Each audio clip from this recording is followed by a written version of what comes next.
Hello friends, મુદ્રિકાસ કુકમાં સ્વાગત છે તમારું। આજે હું તમારી સાથે શેર કરીશ શાકભાજીથી ભરપૂર હાંડવાની રેસીપી। આ હાંડવો આજે આપણે દાળ ચોખામાંથી બનાવીશું। અંદરથી સોફ્ટ અને બહારથી ક્રિસ્પી એવો હાંડવો ખાવામાં એકદમ સ્વાદિષ્ટ લાગે છે। તો બધાને ભાવે એવો શાકભાજીથી ભરપૂર હાંડવો બનાવવાનું શરૂ કરીએ। હાંડવો બનાવવા માટે મેં અહીંયા 1 કપ ચોખા લીધા છે, જે આ ખીચડિયા ચોખા આપણે કહીએ છીએ એ ચોખા છે। અહીંયા આપણે બાસમતી ચોખા નથી લેવાના, આ ખીચડિયા ચોખા આવે એનાથી એકદમ સરસ હાંડવો બનશે। તો 1 કપ મેં ચોખા લીધા છે, અડધો કપ ચણાની દાળ લીધી છે। આ રીતની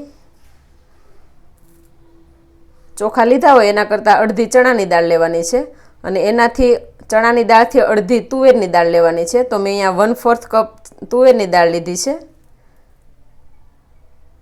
અને 2 ચમચી અડદની દાળ લીધી છે। હવે આ બધું મિક્સ કરીને સારી રીતે ધોઈ લઈશું। 1 કપ ચોખા, અડધો કપ ચણાની દાળ, 1/4 કપ તુવેરની દાળ અને 2 ચમચી અડદની દાળ। હવે આ બધું ધોઈ લઈશું। તો 3 થી 4 વાર આ રીતે પાણી નાખીને ધોઈ લઈશું। દાળ અને ચોખા ધોવાઈ ગયા છે, હવે પલાળી દઈશું। 2 કપ પાણી એડ કરીને પલાળી દઈશું। હવે આ દાળ અને ચોખાને 4 કલાક માટે પલળવા દઈશું।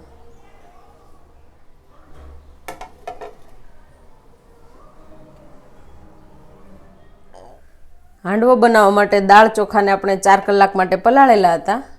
તો આપણે જોઈ લઈશું, દાળ અને ચોખા એકદમ સરસ પલળી ગયા છે। તો હવે આપણે આમાંથી પાણી કાઢીને મિક્સર જારની અંદર પીસી લઈશું। તો આમાંથી પાણી કાઢી લઈશું। જો પાણીની જરૂર પડે તો આપણે આ પાણી છે એ એડ કરીશું। હવે આ પલાળેલા દાળ ચોખાને મિક્સર જારની અંદર એડ કરીશું। હવે મિક્સર જારની અંદર 1 કપ દહીં એડ કરીશું। દહીં મીડિયમ ખાટું હોય એવું દહીં લેવાનું છે અહીંયા। અને આપણે જે દાળ ચોખામાંથી કાઢેલું પાણી છે એ થોડું એડ કરીને પીસી લઈશું। દાળ અને ચોખાને પીસી લીધા છે, આ રીતનું બેટર તૈયાર થઈ ગયું છે, એકદમ કરકરું। તો હવે આને એક બાઉલમાં કાઢી લઈશું।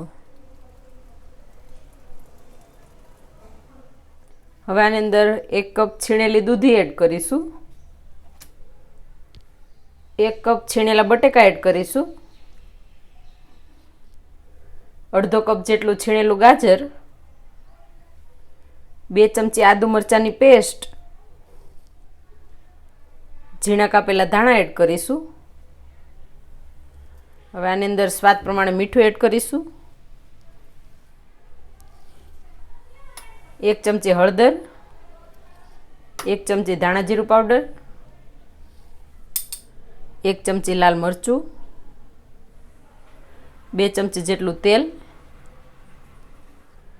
હવે બધું મિક્સ કરી લઈશું આ રીતે।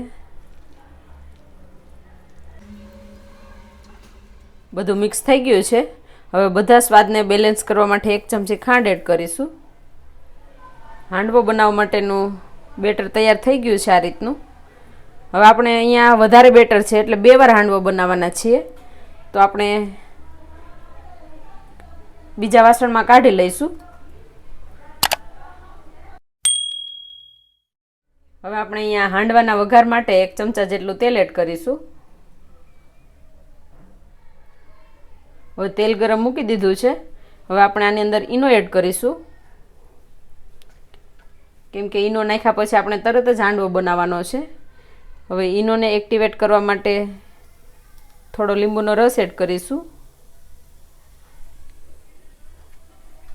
ઈનો નાખીને મિક્સ કરી લઈશું। આની અંદર તમને જે ભાવતા હોય એ શાકભાજી તમે લઈ શકો। મેં અહીંયા દૂધી, ગાજર અને બટેકું લીધું છે, તમને જે ભાવતા હોય એ શાકભાજી આમાં એડ કરી શકો। હવે આપણે વઘાર કરીશું. વઘાર કરીને તરત જ આપણે આ બેટર એડ કરવાનું છે. તો હવે તેલ ગરમ થઈ ગયું છે અને વઘાર કરી લઈશું. અડધી ચમચી રાઈ,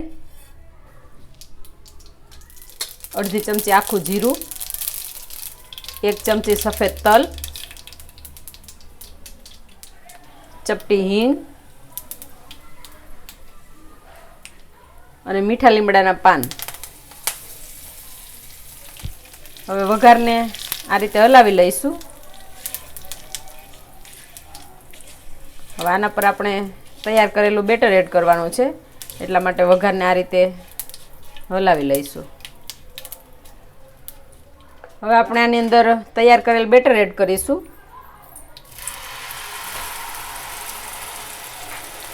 જે પ્રમાણે જાડું પતલું રાખવું હોય એ પ્રમાણે તમે બેટર આમાં એડ કરી શકો. હવે ગેસની ફ્લેમ લો રાખીને ઢાંકી દઈશું, ચડવા દઈશું.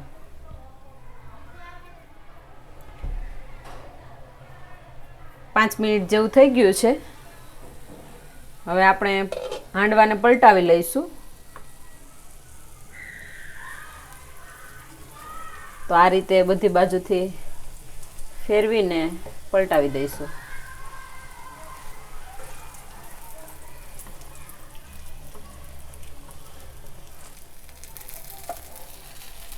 હાંડવાને આ રીતે પલટાવી દઈશું.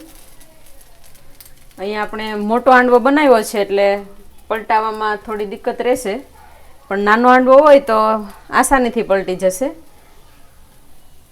તો હવે 5 મિનિટ ચડવા દઈશું. 5 મિનિટ જેવું થઈ ગયું છે. હવે બીજી તરફ પણ આપણે જોઈ લઈશું.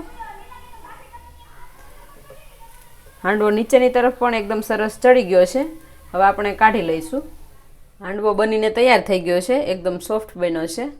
તો હવે ટુકડો કાપી લઈશું આપણે. તો એકદમ સરસ હાંડવો તૈયાર થઈ ગયો છે.